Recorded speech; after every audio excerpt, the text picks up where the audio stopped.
Olá pessoal, sejam bem-vindos ao nosso podcast aqui da Prevent Seg. Hoje estaremos tratando com vocês, sobre a nova atualização da NR1 que trata sobre os riscos psicossociais. Pensando na melhoria e benfeitoria das empresas e dos colaboradores, a Prevent Seg, juntamente com o nosso amigo Vanderlei Araújo, estará criando e disponibilizando essas informações em relação aos riscos psicossociais. Então, você que está aí com dúvidas de como elaborar essa implantação dentro do PGR, nós estaremos aqui no nosso bate-papo, em relação aos riscos psicossociais.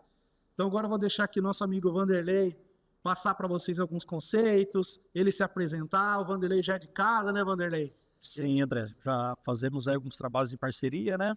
E é isso aí, Vanderlei. Se apresente para o pessoal, fale um pouquinho dos riscos psicossociais, quanto tempo você está na área, enfim, dessa novidade que todo mundo está esperando, né? Bom, primeiramente, agradecer o convite, André, novamente aí pelo espaço, o momento aí de reflexão, também agradecer pela oportunidade de falar de um assunto tão recente e de um assunto que todos, passarão agora, as empresas passarão a ter que pensar sobre, no mínimo, aí a questão dos riscos, que ocorrem aí na relação de trabalho. E dentre esses riscos, que as outras NRs já abarcam relacionados à segurança física, agora nós temos uma adequação que a saúde do trabalhador não está mais só relacionada ao âmbito físico, enquanto acidente, enquanto se machucar no ambiente de trabalho, enquanto afetar a sua saúde física. Agora também a segurança do trabalho cada vez mais entrelaçada com a gestão de pessoas, passa também a fazer parte dessa interdisciplinariedade da saúde do trabalhador. Eu entendo muito que a saúde do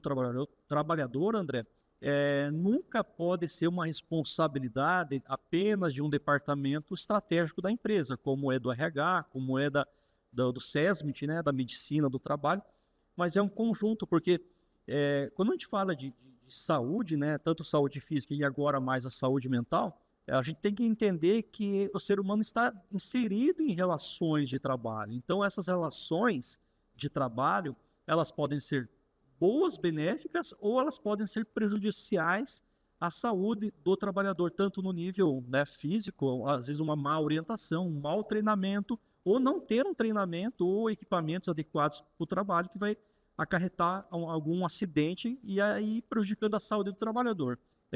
Eu costumo falar, eu tenho visto muito de uns anos para cá, eu já atuo há um certo tempo aí na área de consultoria, de gestão de pessoas, e eu percebo assim muito, cada vez mais, o RH e a segurança do trabalho, André, trabalharem juntas, Então, desde a NR05, que trouxe a discussão do assédio sexual, agora com essa nova proposta da NR1, que é regulamentar, A NR1 é uma norma que ela vai tratar, e eu acho interessante que ela vai tratar especificamente, eu já tratava do ato inseguro, da questão comportamental do funcionário, do uso do EPI, do uso correto das informações. Então a NR1 ela vai acabar abarcando também aqueles riscos que são inerentes à saúde mental do trabalhador. E ela vai trazer essa discussão, e não só agora uma discussão, agora ela passou a ser normativa, que até 26 de maio de 2020 as empresas terão que ter isso medido dentro da empresa, fazer uma medição desses riscos, elencar desses riscos psicossociais, uma matriz de categorização da gravidade desses riscos, desde um risco médio, alto, crônico, a partir desse levantamento, fazer aí um plano de ação. Porque o mais importante desse trabalho interdisciplinar entre segurança e RH e gestão de pessoas está justamente nesse plano de ação, onde que você vai poder atribuir ações de forma colegiada dentro da empresa. Ou seja, você pode delegar ações em coletivo para atender essa demanda agora, com essa nova exigência que deve constar no PGR. E o PGR cada vez mais, André? Então, uma das minhas especialidades, para quem ainda não me conhece, é justamente atuar nessa descrição de cargos, que já sobe hoje para o social. Então, quando você faz um PGR e você lança todas as atribuições de um cargo, o e-social fica munido dessas informações.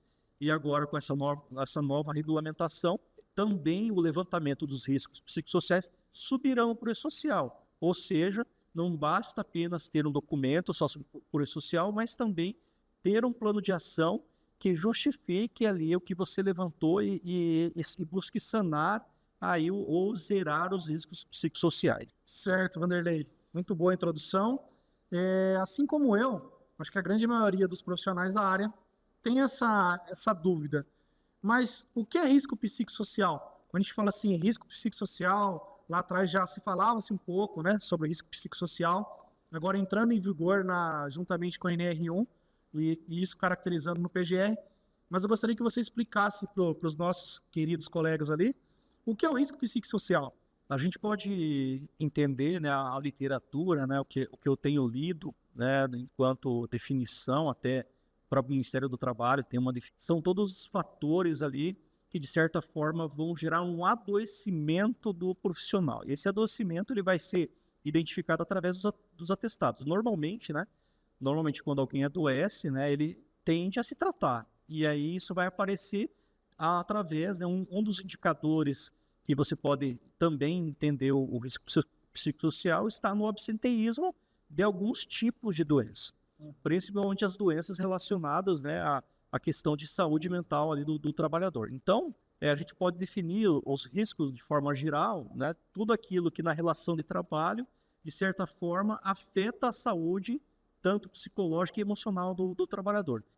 E aí é bastante interessante que eu tenho um apontamento que é quando a gente fala de saúde mental, a gente tem que ser muito claro aí que é na relação de trabalho. Então, estar bem, né, não estou bem no ambiente de trabalho, às vezes nem sempre o não estar bem não está relacionado ao ambiente de trabalho. Mas o que é importante aí, até uma orientação e uma dica que eu dou para os técnicos, engenheiros de saúde do trabalho, é deixar claro quais fatores de riscos psicossociais você vai levantar nessa matriz na hora de você fazer uma avaliação do risco psicossocial. Dentre eles, né, vou dar alguns exemplos aqui, que estão dentro da relação de trabalho especificamente, que é carga de trabalho excessiva, trabalhar muitas horas extras, exceder as horas extras, ultrapassar o limite de 2 horas a mais por dia das horas extras que é permitido por lei. Inclusive, isso é até irregular, até ilegal.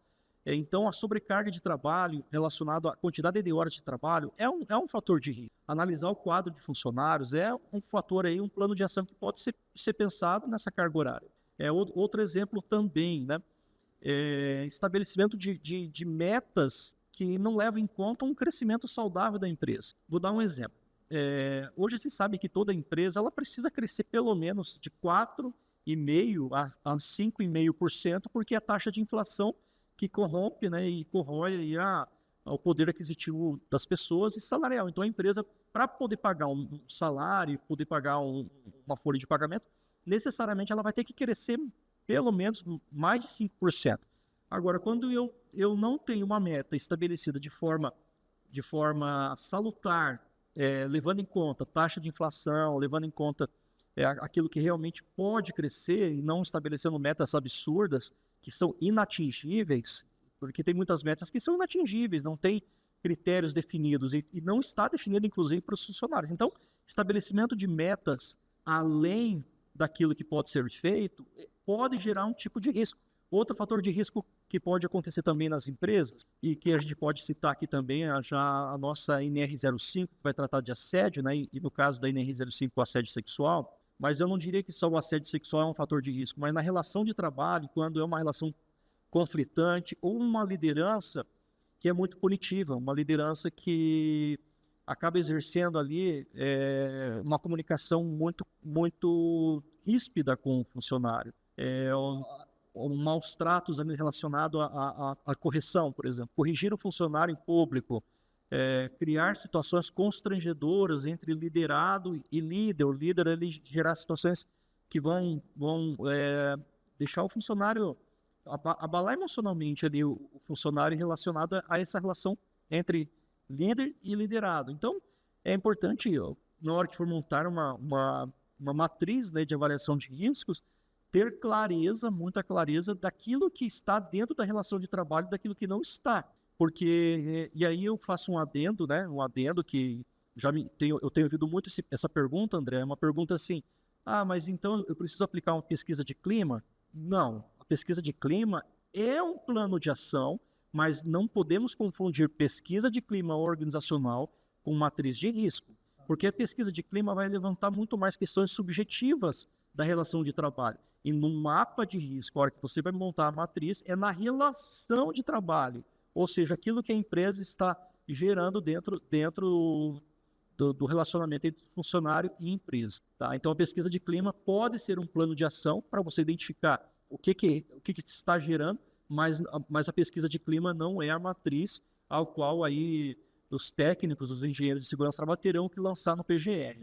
A matriz ela precisa ser muito bem clara, ela tem que ser categorizada, ela tem que ter o valor de referência. O que seria o valor de referência ali? É o tanto que aquele risco atinge uma determinada população, um determinado departamento de pessoas dentro de uma organização.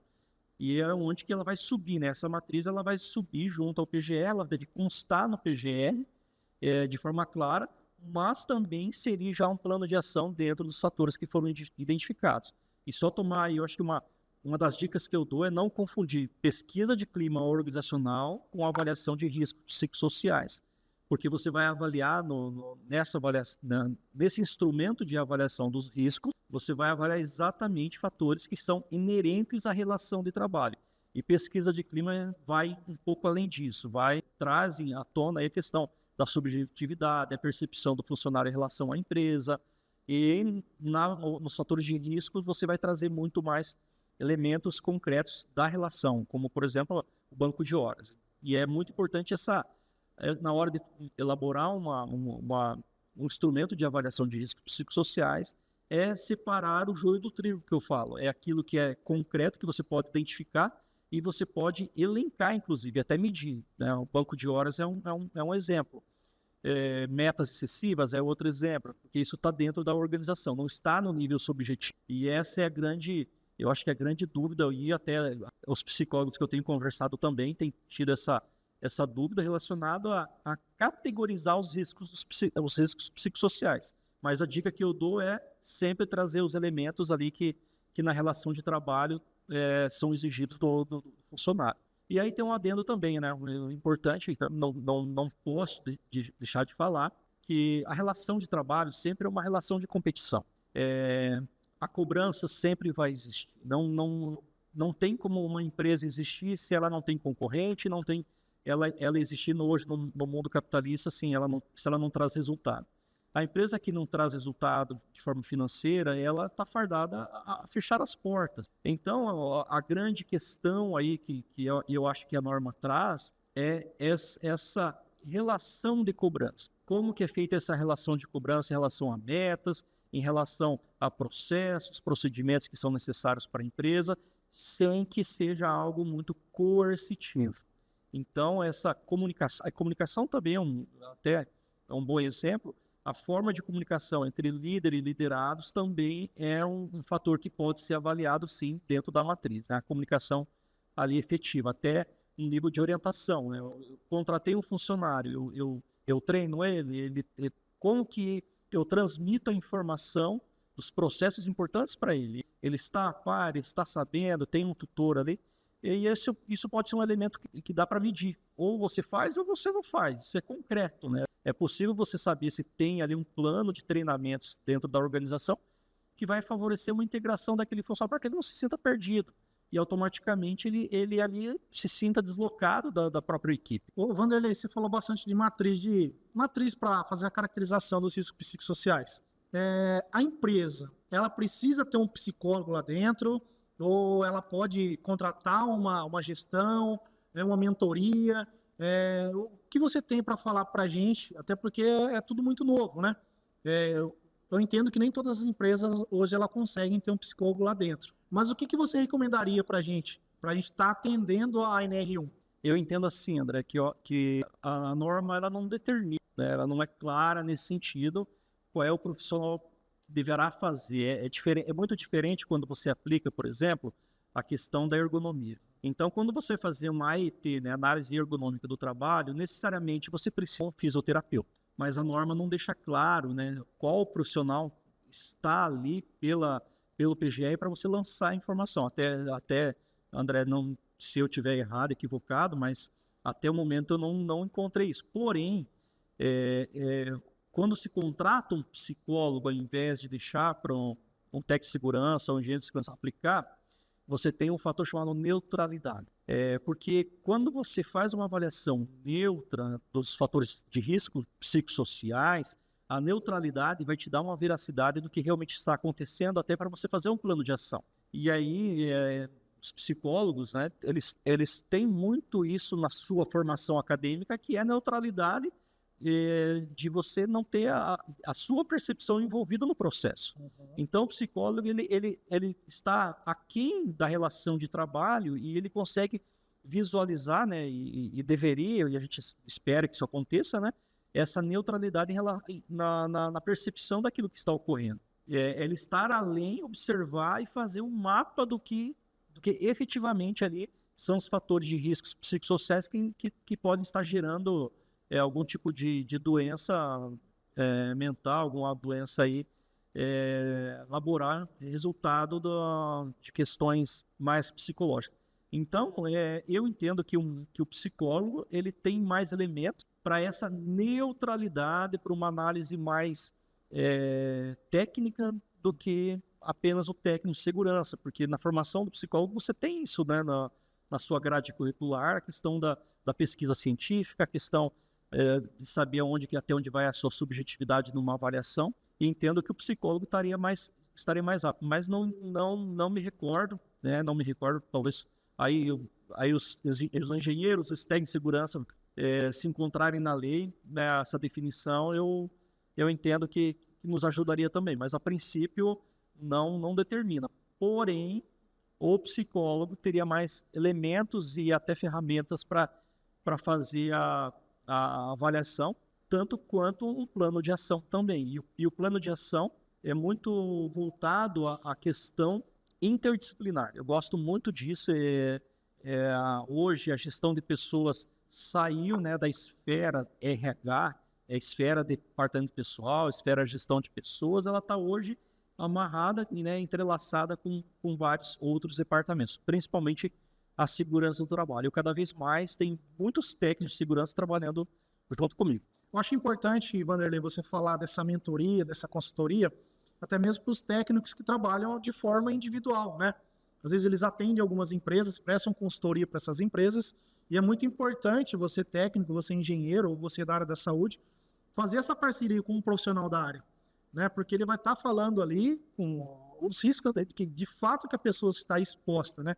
Então é muito importante nós que somos da área de segurança, claro, a gente vê no mercado pessoas vendendo tabelas, enfim, mas assim, antes da gente sair caracterizando qualquer tipo de risco, é muito importante nós termos pessoas que nem o Vanderlei, que já está na área, além de ser psicólogo, ele trabalha com a segurança do trabalho, trabalha com as pessoas, inclusive trabalha com a gente aqui da Prevent Seg. Então assim, você que está aí na área de segurança, você que quer caracterizar esses riscos, consulte um psicólogo, consulte uma pessoa que já está na área da segurança, que já está trabalhando junto na área de segurança. Aí pegando também esse link aqui, eu faço uma pergunta para você. Quais são os riscos assim que estão mais ligados aos fatores aos fatores de trabalho? Quais são os riscos psicossociais que estão assim mais ligados diretamente aos ambientes de trabalho ou à convivência com as pessoas, né? Vamos dizer assim. Se a gente fosse elencar, né, porque é muito característico de cada empresa, porque as empresas são organizações vivas, feitas por pessoas, mas as principais a gente pode entender um banco de horas, podemos entender uma liderança coercitiva, o líder ser muito coercitivo, não ter um bom relacionamento, comunicação organizacional é um fator de psicossocial, porque aquilo que não é explicado, aquilo que não é orientado e aquilo que não é deixado claro gera insegurança, e quando o funcionário tem insegurança, você vai ter medo, e o medo gera ansiedade. Então, o conflito dentro das organizações, tanto de interesses ou na própria hierarquia, líder e liderado, fatores relacionados também a benefícios muitas vezes, né? Então a empresa hoje precisa repensar questões relacionadas a benefícios, questões relacionadas ao Day Off, por exemplo, é um programa que eu sempre sugiro para as empresas, que é no dia do aniversário, você ter a sua folga, você ter elementos aí que vão tornar, não vou dizer que a empresa cobre menos, mas que ele possa ter um pouco mais de saúde dentro do ambiente de trabalho, administrar isso, e tanto quanto ter um plano de ação. Quando eu falo de benefícios, eu não falo só de pagar coisas a mais para o funcionário, porque nem tudo é custo, né? Tem muitas outras coisas, outras ações dentro do plano de ação que pode ser feita, além de já Certo. integração de funcionários.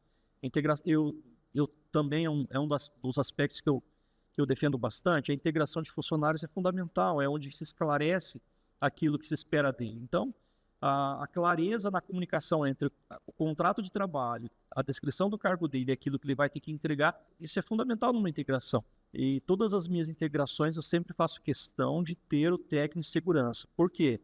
Porque é ele que está habilitado para falar de uma NR1, é ele que está habilitado para falar de uma NR5, de uso de EPIs, e agora ele também pode abarcar a questão aí dos conflitos dentro do ambiente de trabalho.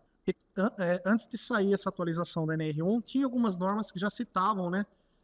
Quando você vai fazer o exame admissional ou para algum determinado treinamento, os riscos psicossociais, né?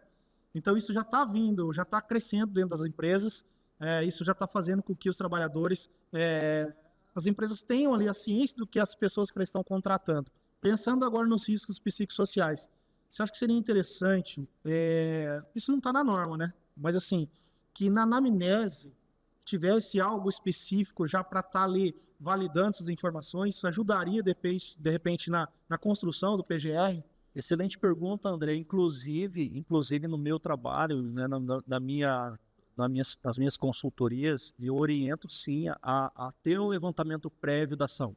Não só o levantamento prévio ali, que não é um atestado de saúde ocupacional, porque isso só é o médico que faz, mas você fazer um levantamento do histórico familiar. Uhum.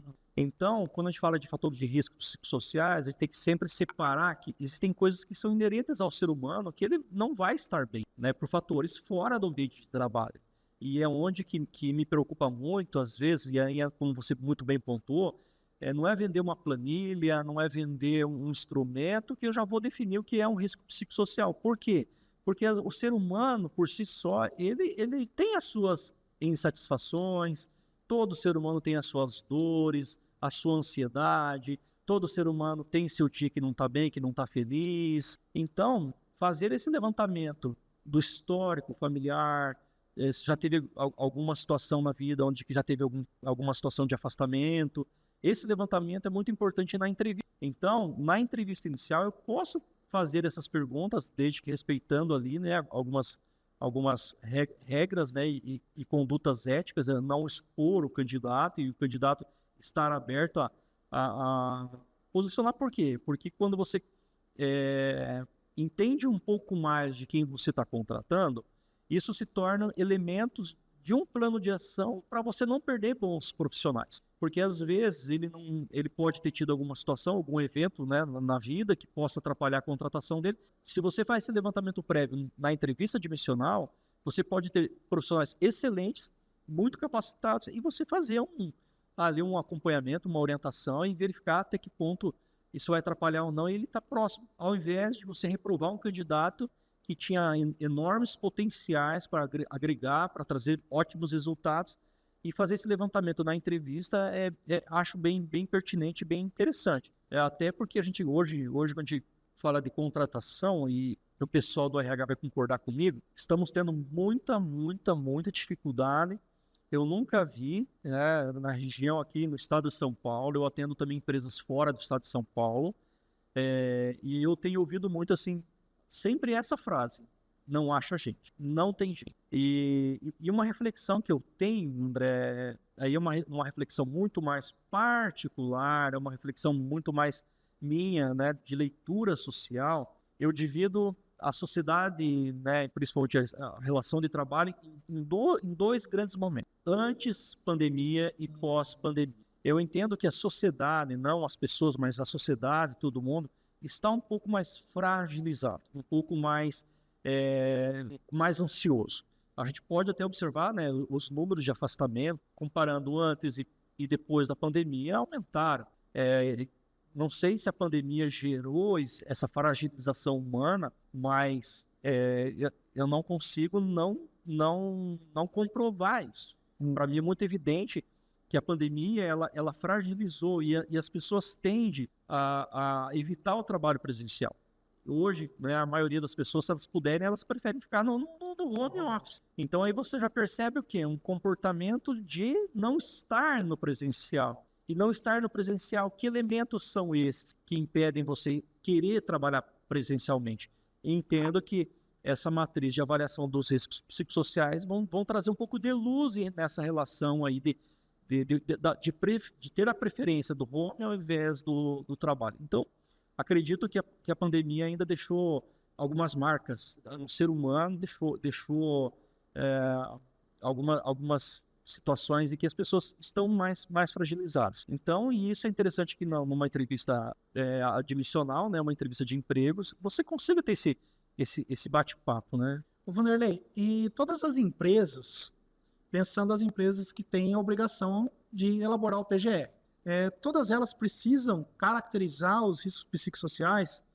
Eu tenho uma empresa, ela tem 3 funcionários, ou 2 funcionários, e eu tenho meu PGR. Eu preciso caracterizar os riscos psicossociais? Eu entendo assim, André, eu sou muito um defensor da segurança do trabalho, porque eu não consigo entender resultado, eficiência na empresa se eu não observar certos fatores que vão atrapalhar a minha produtividade. E, obviamente, né, as empresas que implantam o PGR, que levam com seriedade, né, as NR, que levam com seriedade os programas de treinamentos, que é as NRs, levam com seriedade a aquisição de EPI. Isso todo gera diretamente uma produtividade dentro da empresa. Leva a empresa a ter resultados. E quando você passa a ter resultados, você passa a ter uma empresa eficiente. A eficiência traz o resultado. Para que o funcionário ele seja eficiente, ele precisa trabalhar em um ambiente ali mais seguro, um ambiente não sendo seguro, né? Aí muito mais propriedade pode falar, né? Quando o ambiente é ou não é insalubre ou perigoso, mas se ele está ali com os EPIs, ele está ali protegido, significa que a produtividade vai ser maior. Então, essa escolha de ter um PGR vai além de uma normativa. Na minha visão, entendo que você trabalhar com a segurança do trabalho, você ter o PGR e não ser um documento na gaveta, ele ser um documento vivo, isso é uma ferramenta gigantesca, é um instrumento gigantesco que muitas vezes e muitos empresários não utilizam para a produtividade do funcionário protegido, um funcionário com um clima bom dentro da empresa, um funcionário envolvido, engajado, ele traz resultado. Então, para mim, a questão da obrigatoriedade de ter ou não ter um PGR vai até além da norma. Então, obviamente, que as empresas que possuem o PGR estão saindo na frente. Até porque tem outro fator, André, dentro dessa relação de trabalho, que eu chamo de salário emocional. Eu tenho, assim, muitos e muitos candidatos a vagas de emprego que recusam salários altos, mas não querem trabalhar numa empresa onde que o clima organizacional não é bom. Esse salário emocional está muito relacionado aos riscos psicossociais. Ou seja, as empresas que não controlarem, não administrarem os riscos psicossociais, elas vão perder mão de obra qualificada. E ao perderem mão de obra qualificada, elas vão ficar aquém do mercado.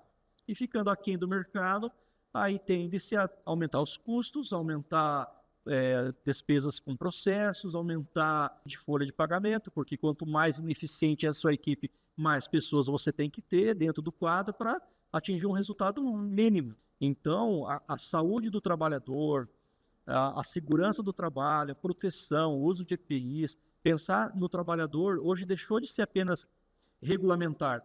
Hoje isso é um diferencial estratégico das empresas que buscam ser as melhores e ter bons resultados. E eu acho que não tenho certeza, com essas atualizações das normas, agora com o E-Social, que ele está aí já, né, agora em 2025 já começa as empresas a ser fiscalizadas, né?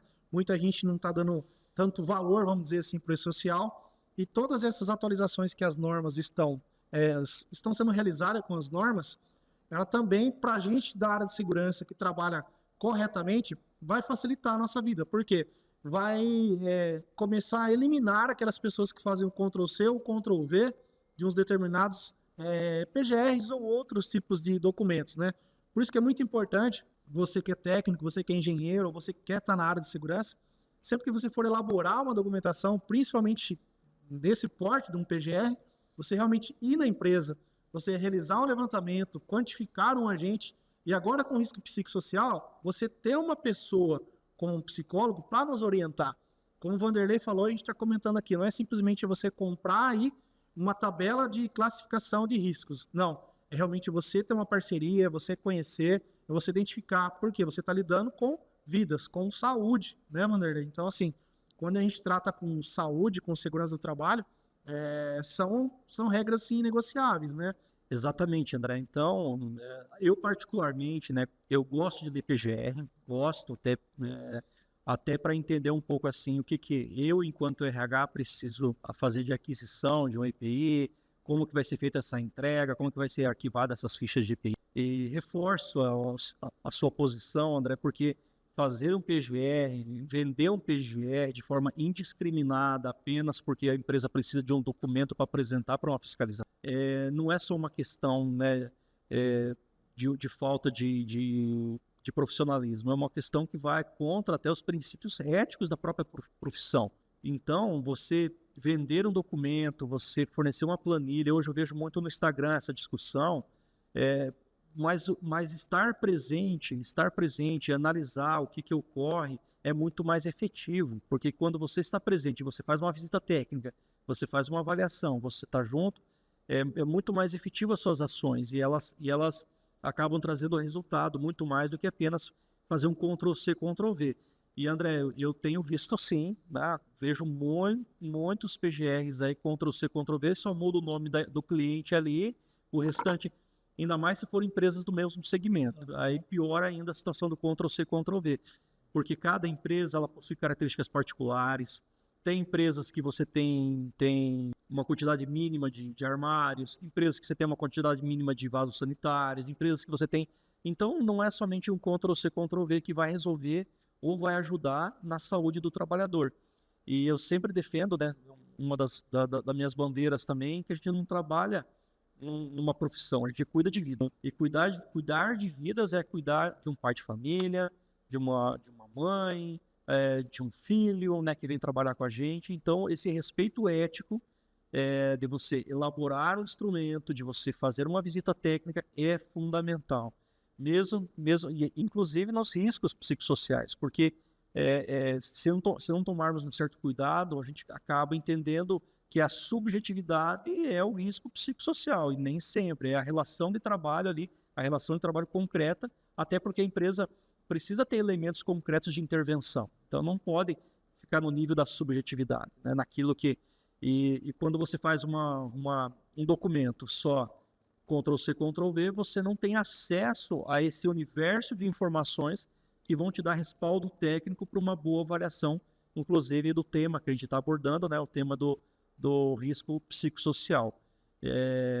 Mas é triste, né, André? Eu percebo assim, até a gente que está no ramo, ver isso acontecendo, né? Então, Ctrl+C, Ctrl+V de avaliações lá.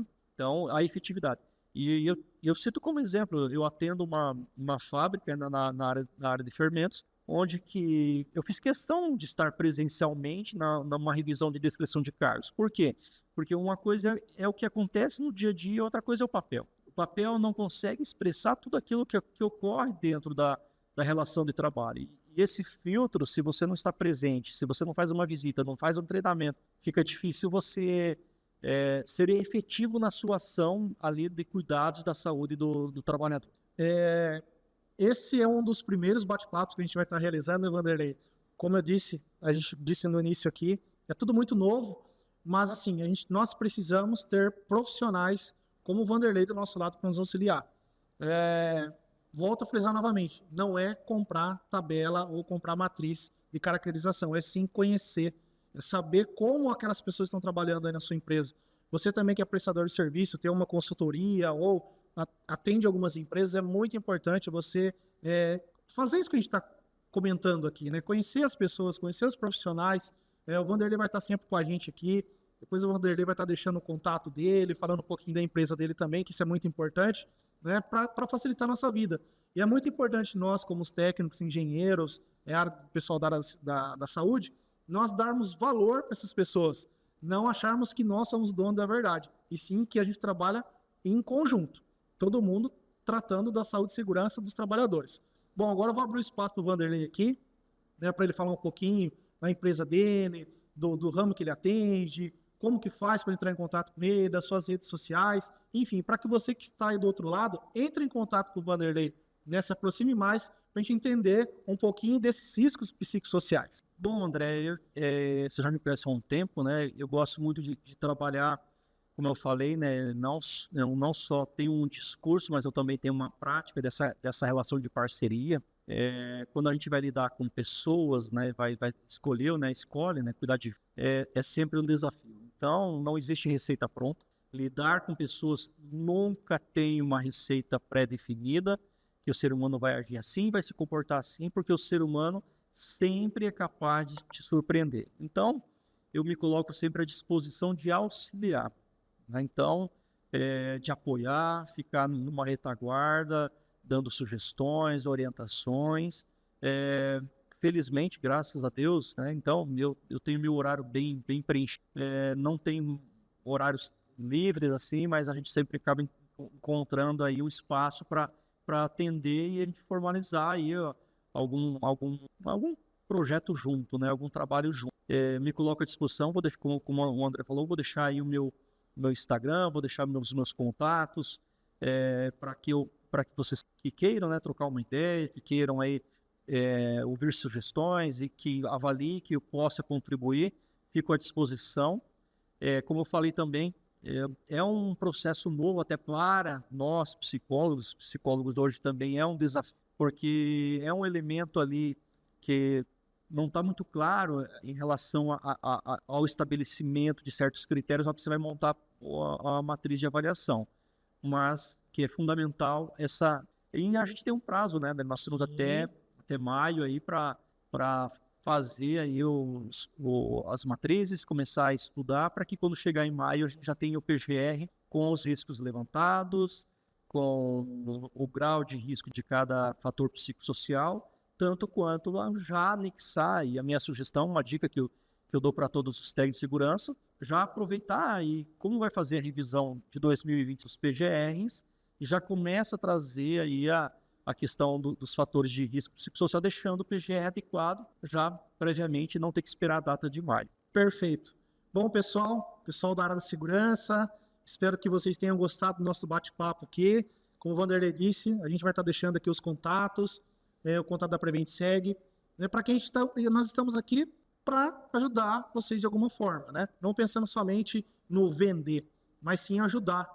Essa é a nossa missão. Nós que somos da área de saúde e segurança do trabalho, essa é a nossa missão. É ajudar, é cooperar. Fazendo dessa forma, todo mundo sai ganhando. Ok? Forte abraço, pessoal. Até a próxima. Obrigado, André, pelo convite. Novamente, né? Agradecer. E eu queria deixar uma mensagem para os técnicos de segurança e engenheiros, que vocês, né, técnicos de segurança, vocês têm um papel cada vez mais importante na saúde do trabalhador, já era enquanto riscos físicos, agora, né, em parceria com o RH, com a gestão de pessoas, trazendo a questão aí dos riscos psicossociais. Então, nós não temos um trabalho, nós não trabalhamos, mas nós temos uma missão de cuidar, o que nem sempre é fácil, porque nem tudo depende do técnico, ou depende do RH, ou também do empresário. O empresário também nesse país é um herói. Muitas vezes tem tantas situações que ele precisa se adequar, que às vezes até é inacessível para certas coisas. O que não tira, né, a responsabilidade sobre a legislação. Mas nós temos uma grande missão, cuidar de pessoas. É isso aí, pessoal. Então essa é a nossa missão, cuidar de pessoas e de vida. Até a próxima. Valeu!